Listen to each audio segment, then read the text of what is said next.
10 साल हुए, आज 10वीं पूरी तिथि है, क्या कहेंगे? बहुत ही भावुक क्षण है मेरे लिए और ये मेरी पहली पुण्यतिथि है जिसमें मैं शामिल हुआ हूँ और ये कोई खुशी का माहौल नहीं है और ये कोई खुशी का समय नहीं है। मैंने पहले भी कहा था, एक दशक का दुख है। भले ही हम लोग चुनाव जीते हैं, जो ये चुनाव जीते हैं ये पूरी श्रद्धांजलि नहीं है उनके लिए। मैं बस इतना ही कहूंगा कि जो चुनाव जीते हैं ये विशेषकर ओझा की अधूरी श्रद्धांजलि है। आज कितना बहुत ज्यादा किसी के लिए भी ये दिन देखना बहुत ही दुखद समय होता है। हमारे परिवार के, हमारे समाज के वो सिरमौर थे, उनका ना होना कहीं ना कहीं हमें हर रोज कभी फील होता है। और आज ये दिन इसलिए भी हम लोग ये बड़ा हो जाता है कि जो इस बार हम लोग चुनाव जीते हैं और जनता का जो प्यार मिला है हर तबके का, आप देख सकते हैं महिलाएं पुरुष हर जिले से, हर राज्य से, हमको लगता है आसपास के जो भी राज्य है, बिहार झारखंड यूपी से लोग आए हुए हैं। ये हमारे बड़े पापा की कमाई हुई धरोहर है जिसका पुण्य हमारे भाई को मिला है, हमें मिल रहा है, हमारे परिवार को मिलते आ रहा है।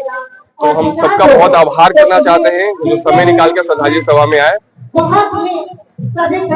देखा जाए तो जब आप छोटे थे तो बड़े पापा का पैर छूकर आशीर्वाद लिया करते थे, लेकिन आज जो है ऐसा दिन देखना पड़ रहा है कि प्रतिमा पे उनको श्रद्धांजलि अर्पित करना पड़ रहा है। जी बिल्कुल, आशीर्वाद ही नहीं, हम पूरे होशो हवास में उनके साथ थे। मैंने उनके एमएलसी के चुनाव में उनके लिए कैंपेन किया है, उनके साथ नॉमिनेशन में उनके साथ कैंपेन किया, घूमा हूँ। मुझे उनके साथ शायद राकेश से ज्यादा पॉलिटिकली मैं बोलूंगा, जब मैं यहाँ पर रहता था पटना में तो उससे ज्यादा मैंने समय पर बिताया।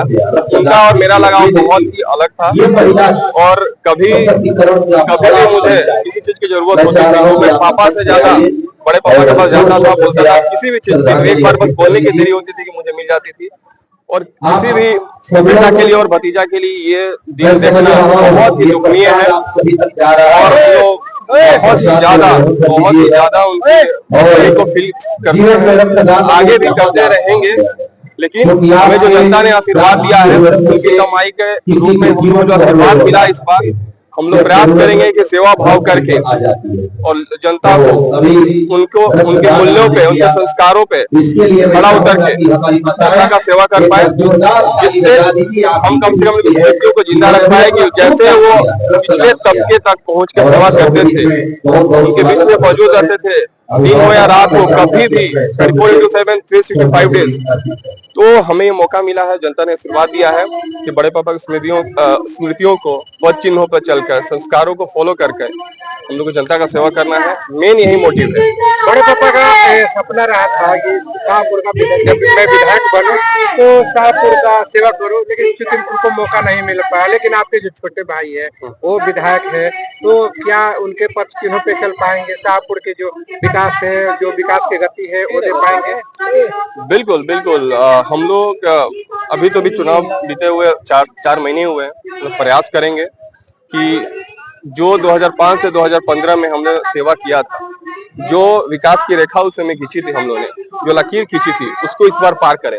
हमारा टारगेट वही है कि अब विकास उसी महीने में लोग देखेंगे ना कि 2005 से 15 में उससे ज्यादा होगा, तब होगा कि हमने विकास किया है। तो हम लोग पूरा हम लोग का लक्ष्य है कि पूरा परिवार मिलके समाज को सबको साथ लेकर विकास किया जाए, जिससे कि बड़े पापा का नाम, बड़े पापा का असली संस्कार क्या था, लोग उनको क्यों इतना मानते हैं कि हर तबके के लोगों तक पहुंचते थे, सेवा भाव था, निस्वार्थ भाव से उपलब्ध रहते थे। तो हमें इस बार मौका दिया है, जनता ने आशीर्वाद दिया है, तो हम लोग प्रयास करेंगे इस बार हर कीमत पे जनता की सारी समस्याओं को दूर कर सके और उन लोगों को जब भी जरूरत हो परिवार में कोई ना कोई एक सदस्य जरूर मौजूद है। बड़े पापा का जो सपना है आप लोग साकार कीजिएगा? बिल्कुल कराएंगे। और इस बार जो हम लोग चुनाव जीते हैं, मैंने पिछली बार भी कहा था कि हमारे लिए इसलिए बहुत ज्यादा इम्पोर्टेंट हो गया था पिछला चुनाव कि जो बड़े पापा के साजिश करता थे, हत्यारे थे, वो जो विपक्ष थे हमारे, उनके साथ घूमते थे।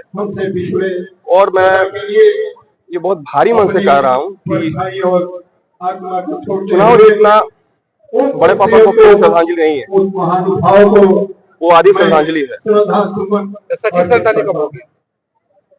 सच्ची श्रद्धांजलि तभी होगी जब पुण्यतिथि एक तरफा नहीं मनेगा।